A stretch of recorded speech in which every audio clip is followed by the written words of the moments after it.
Welcome, everyone. My guest today is Aaron Gryder. He's also known as Gryder the Ryder. So, welcome, Aaron. Thank you very much. It's great to be here. Thanks. And today you are, tell the guests where you're at today. I'm at a racetrack called Kentucky Downs in Franklin, Kentucky. It's just a 9-day racing meet, so it's a very short late summer meet that we all enjoy. It's beautiful out here, as you can see. It's green rolling hills, and the horses just enjoy it, and I'm having a blast. Yeah. As you should. So, can you tell us how did you decide that you wanted to become a jockey? I decided when I was 4 years old is when I used to say all the time that I would be a jockey. My grandparents were gamblers, so they used to go to the racetrack every day, and they would bring me along, and I was just so excited all the time to go. I'd see these horses. They were so big and powerful and just muscular and beautiful, and I used to love just hearing them go by, and just everything about it just got my adrenaline really jumping. But I was afraid of horses. But I had a dream that I would be a jockey, and I always declared that I would be a jockey since I was 4. And I wouldn't get near them, I wouldn't pet them. But as I got older, that desire to become a jockey never left me. The fear was still there. I still had never been on a horse, but at 13 years old, I went to an ex-jockey's farm. He told me I could come for the summer and learn about horses and learn how to ride and get comfortable with them. And that time I went just really enjoying that I was getting that opportunity. And at 13, I'd still never been on a horse, and I was getting on my first horse. And I remember being scared but excited. And he had me on a long rope just in a stall where I could only go in circles. And I remember being on for about 20 minutes and almost falling multiple times. But at the same time, being fearful, I was just having the ride of my life. I was so excited. And I got off the horse that day, and he said, "Son, you're a natural." And I didn't understand what he meant by being a natural, because the only reason I didn't fall off was fear of falling.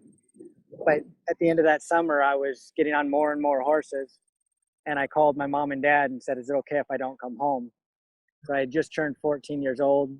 When I went there that summer, I was 13, and I never went home again. I lived on the farm for 3 years. And, I look back now, I've got children that are 18 and 20 years old. And I remember when they became 13, I'm like, oh my gosh, my parents let me leave at this point in my life. And I'm grateful that they did.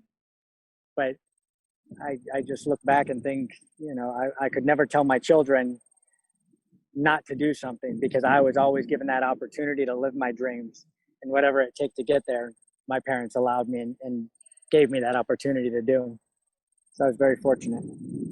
That was the beginning of my dream, and that's where it all started. That's awesome. Way to go, parents. Right. Yeah. I always look back thinking how hard that would be, but maybe I was that bad of a child. They were like, "Oh, thank God." Maybe it was a blessing for them as well.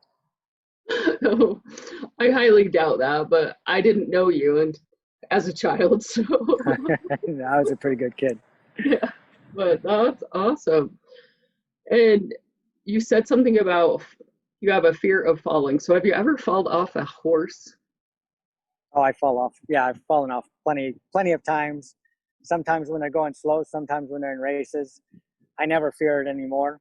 I lost that fear that first summer I got on horses.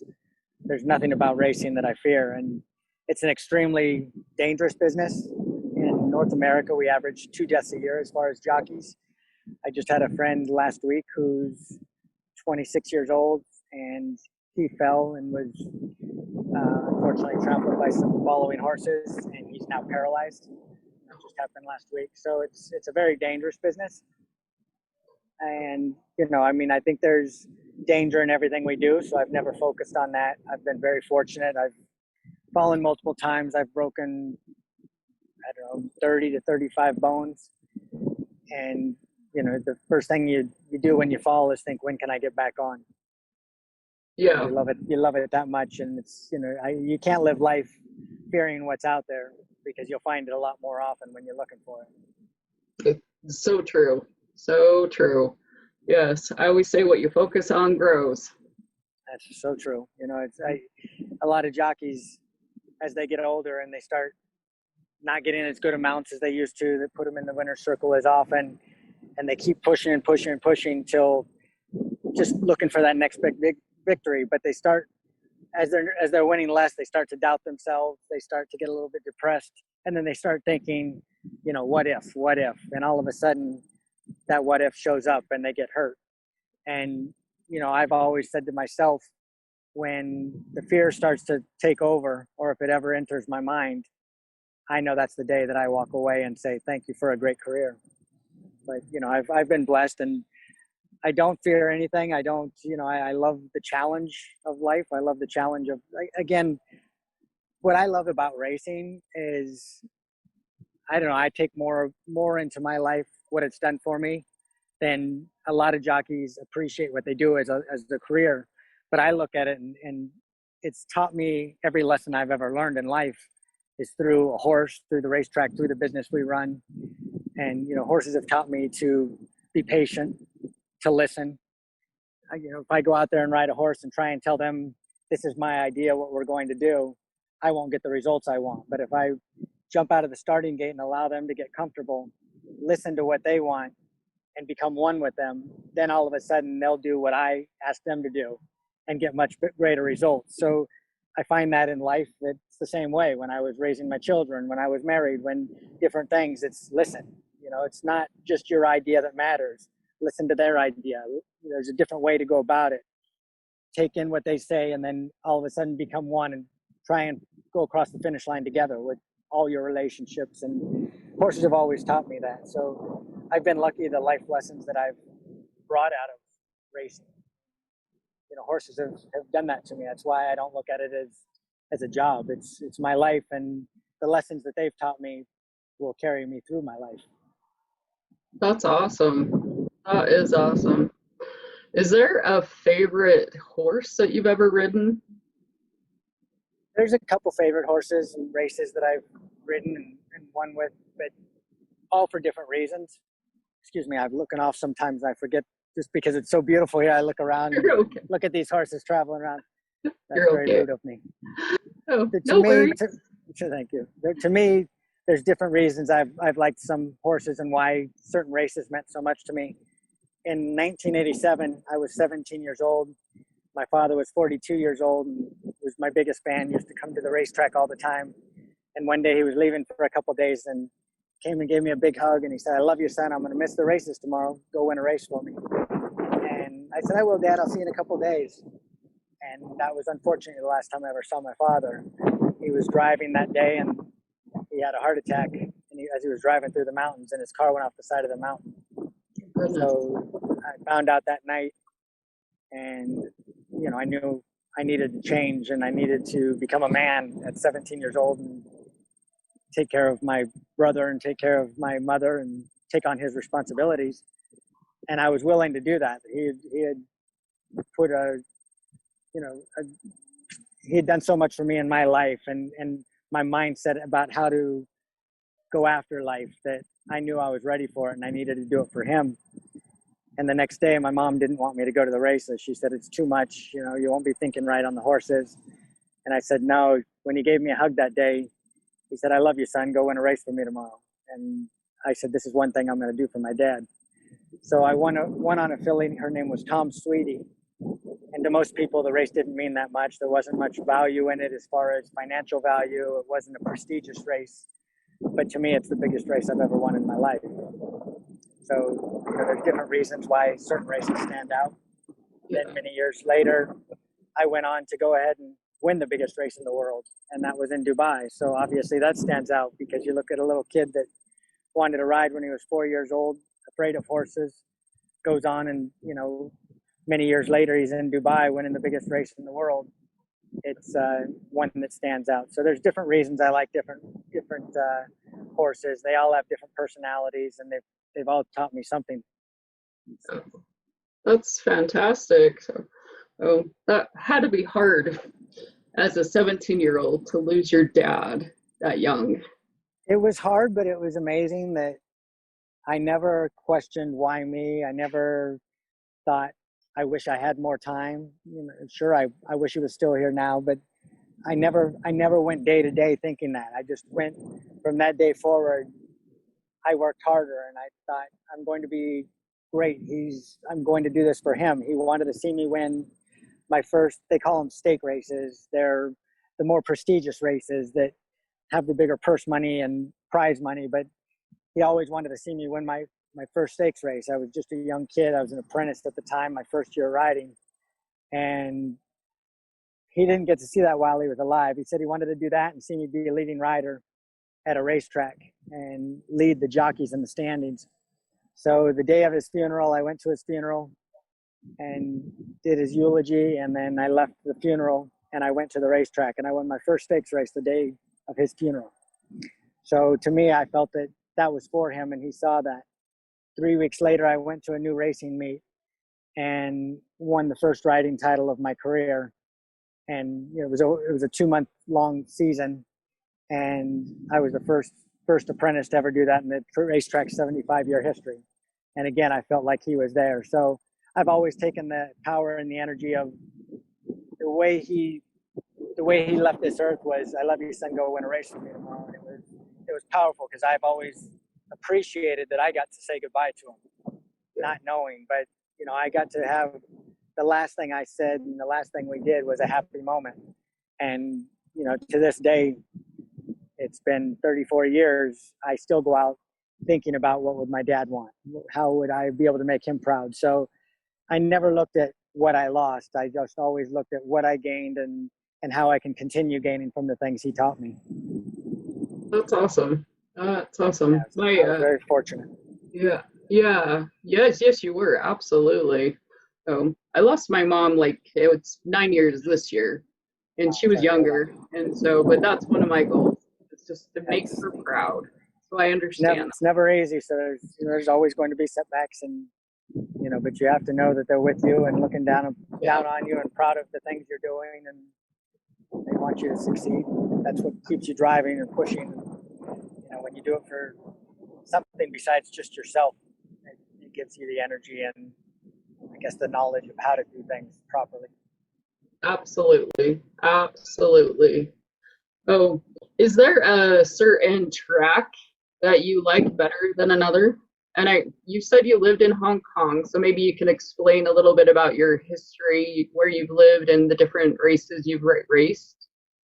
There's so many tracks that I love. I love the racetrack because I am allowed to get on horses, but being fortunate and being successful, I gained a lot of international recognition, and I started flying overseas a lot. So I've been to Dubai 19 times, and that's where I won the biggest race in the world. I've been to Saudi Arabia 31 times. I had a contract with Prince Sultan, who was the Minister of Defense. He had a stable of 110 horses. I used to go over there 4 times a year and race for him in some big races. I've been fortunate enough to fly over to London a few times to ride for the Queen of England, and it's quite an honor to go over there to ride horses with her, but it's more of an honor to be able to win and be able to go and have tea with her and talk about horses and talk about life. And it's just, again, horses have brought me everywhere. To me, the greatest racetrack that I rode at, the greatest experience I rode at was Royal Ascot, and that's where the Queen had brought me. It's just a unique course. It's very European. Again, it's uphill and downhill and right turns and left turns, and you really have to understand the racetrack. And so that was a lot of fun to me. Hong Kong, I lived in there for 6 months. They run at 2 different racetracks a week. They run the opposite way that we do in the United States. But every racetrack brings something unique to it and a new experience. I loved everything about the Hong Kong racing because it's the only form of pari-mutuel wagering or gambling that they have in Hong Kong or in China. And many of the people in the culture enjoy gambling a lot. So there would be 40 to 50,000 people every day coming to the races. And it was unique that every day I'd come down to the elevator at 5 o'clock in the morning when I'd be going to the racetrack. Every morning I came down at 5 o'clock when that elevator would open. There would be 10 to 15 photographers taking your picture and, you know, following you to the racetrack and wanting to write articles. And every day you'd be in the newspaper. It was kind of odd because I do this because I enjoy it. And it's interesting to see how many people enjoy what you do. But it was kind of a weird feeling to open the elevator at 5 o'clock in the morning and just flashlights going off. I'm not a superstar. You know, I just do what I love. But it's neat how different cultures accept racing and get such a excitement out of it like I do. So I'm glad that they can share that with me. It sounds like it. And how I was going to go about things moving forward. So I don't know, life's been a great journey, been a lot of fun.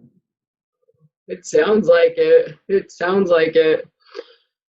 You say you have 2 kids, are either one of those kids a jockey or anything? Do they have an interest they never had an interest in racing. My son is too big. My daughter is more petite, but she enjoys going pleasure riding once in a while. But my son never did that. He was always very patriotic from the time he was 9-10 years old. He said he wanted to go in the service when he was 13 years old. We lived in New York. He was only 1 year old when 9/11 happened, and he just grew up saying, I want to help people and be in the service. And he got out of high school, graduated 2 years ago, and went straight into the Marines. And he's currently in Dubai watching the U.S. Embassy in Dubai. Oh, well, tell him thank you for his service. And I will do that. And my daughter just graduated high school this year. It was an odd year, but she just graduated high school, and you know, she's got a job in San Clemente, California. She's doing well. She said she wants to wait a year before she goes to college, but she wants to be a business owner and just trying to figure out what business she wants. So I applaud them, and I'm very fortunate that they've made good choices up to this point, and I hope that I can help them moving forward. And one of the big reasons for me wanting to take these courses was young children and don't get the opportunities that I had or the guidance that I had from my father or from the people after my father passed away. So I want to speak to children. I want to speak to people in big corporations. Everybody deserves to live their dream. And, you know, it's something that I was always fortunate enough to do, but I want to give that opportunity to others, or at least inspire them to know that it's possible for them. You know, it's like, who would have thought that I would have, left home at 13 years old, win the biggest race in the world, and a couple years later, be flown by the Queen of England to Royal Ascot to ride for her, and come back and still, do what I love doing. But I'm 50 years old now. It's about time for me to step aside. I know that's coming soon. I still love what I do, so I ride less horses now, but I want to go out and speak. I want to, I think we all have a story, and this whole group is come together for a reason. We learn from each other, but I definitely want to go out there and share our stories and inspire other people to go after their dreams, and it's possible for them. That makes me happy. Yeah, absolutely. So, I do have a question. Mm-hmm. I almost said but I cannot. I've said a few of them. I've said a few of them on this already. I caught myself, but I've got like 3 or 4 on me. Oh. Yeah. If you could go back, you've had a fantastic, fabulous career. Is there anything, if you could go back and tell your 18-year-old self anything, would you change? Would you tell him something different, or what would you say to him? I've thought about that a lot, and there's really nothing I would have done different, because of, at the time, I wish I had done things different many times. But when I look back on it, it was the right thing for me to learn from, through my mistakes. But if anything, I would just, I tell my daughter now that she's 18 and my son being 20, appreciate every step, whether you're not enjoying it, whether you're, you want a better job, you want a better post in the Marines someplace else, or whatever it is, appreciate what you have. And, don't ever look at it and think that it's bad. Somebody's got it worse than you do, and you've got that opportunity with the right mindset to move forward. So I don't think that I would change anything. I think there would have been things that I could have done. I've had a fabulous career, but I think there's things that I could have done and it would have even been better.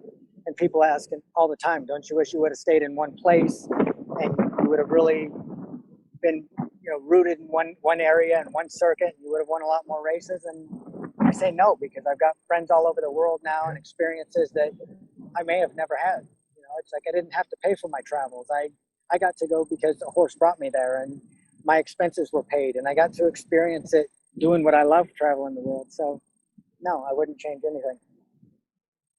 That's fantastic. I mean, you don't find many people in life that could say what you just said. And Well, so that's amazing. It is amazing.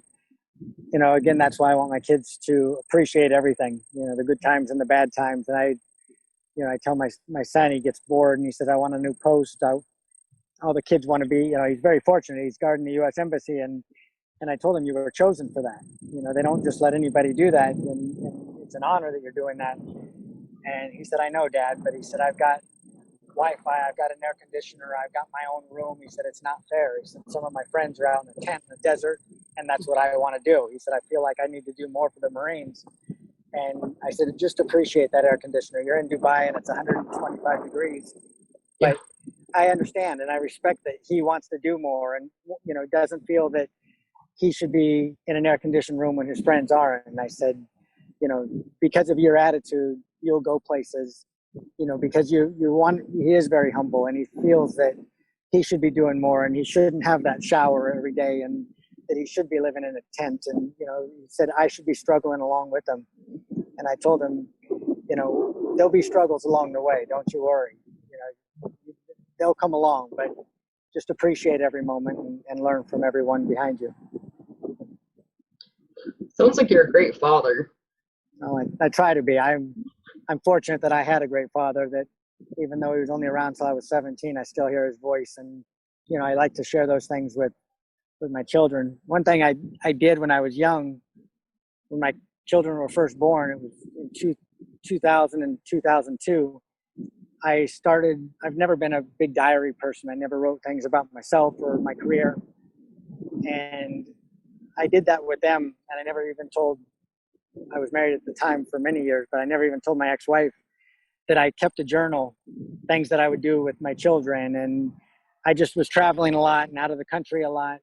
And I thought, if anything were to ever happen when they were young and I was on a plane, I want them to know that I love them and the things that I did share with them.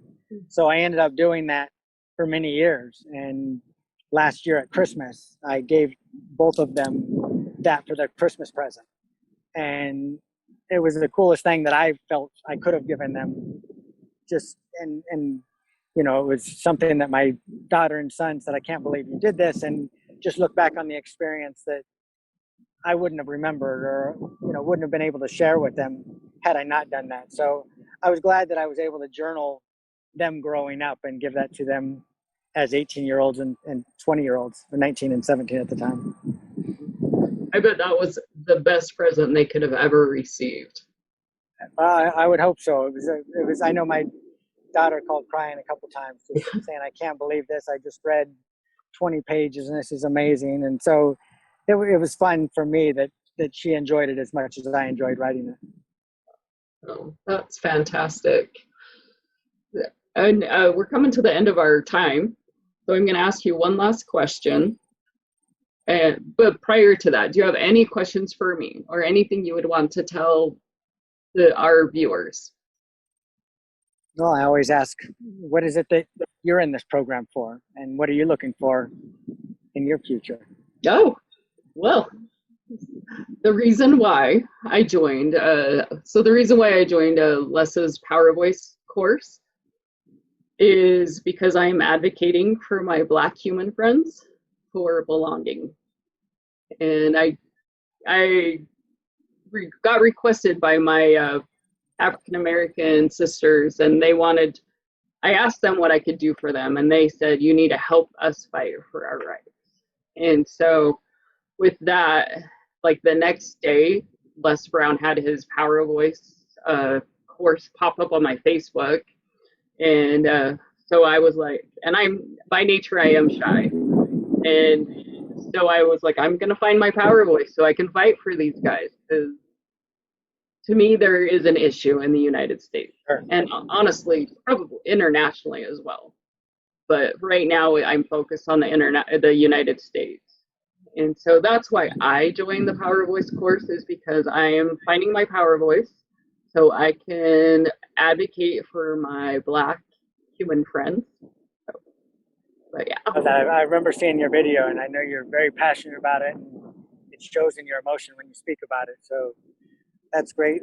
I do think there is an issue, and we all need to come together, and we need to stop this, what's going on in the world, and make things a better place. It's, we all should have the same opportunities and chances and dreams.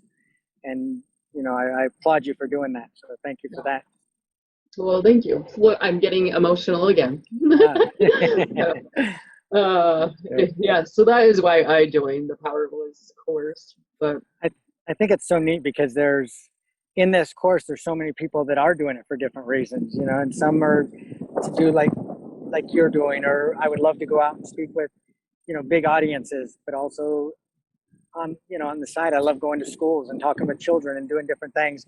And I think some people are probably doing it because they make corporate presentations when they're at their work, and it might be to smaller audiences, but I think we're all in this for a different reason. But it's, at the same time, it's to find our voice and our confidence, and how to put our feelings into words and express them so that other people can benefit from it. So I love meeting everybody in this course, and I love the different podcasts that are coming out, and that we're all getting to know each other. So I appreciate that you're having me on today.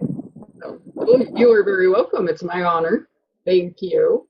So my last question before we end is, I know that you've been interviewed by numerous people. Is there anything that you've never been asked that you've wanted to be asked? Not really. I don't know what I would want to be asked. I mean, I'm sure there's a lot of things that haven't been asked to me that I'd be like, oh, I never thought of that. But no, I don't think there's anything that I would say I want them to ask me this, because I think I'm confident enough. If you didn't ask me, I would make sure you heard it anyway. That's part of your power voice and your mindset. I learned when they were interviewing me for, like, sometimes the news would come out, and a couple of the racetracks hired me to be an ambassador and do when the news comes out for positive things or negative things, to stand in front of the cameras. And a lot of times they'll ask you a question because they're looking to look at something negative, but you answer it as you choose to answer it. And it could be whatever it is. They've got 30 seconds they're going to show the news, and all they have time for is your answer. They really don't have time. So whatever you're being asked, if you want something out there, you just answer with the point that you want to be heard. And I've learned that along the way. So I think that any answer or any question that wasn't asked of me that I might have wanted, I've already answered before they asked.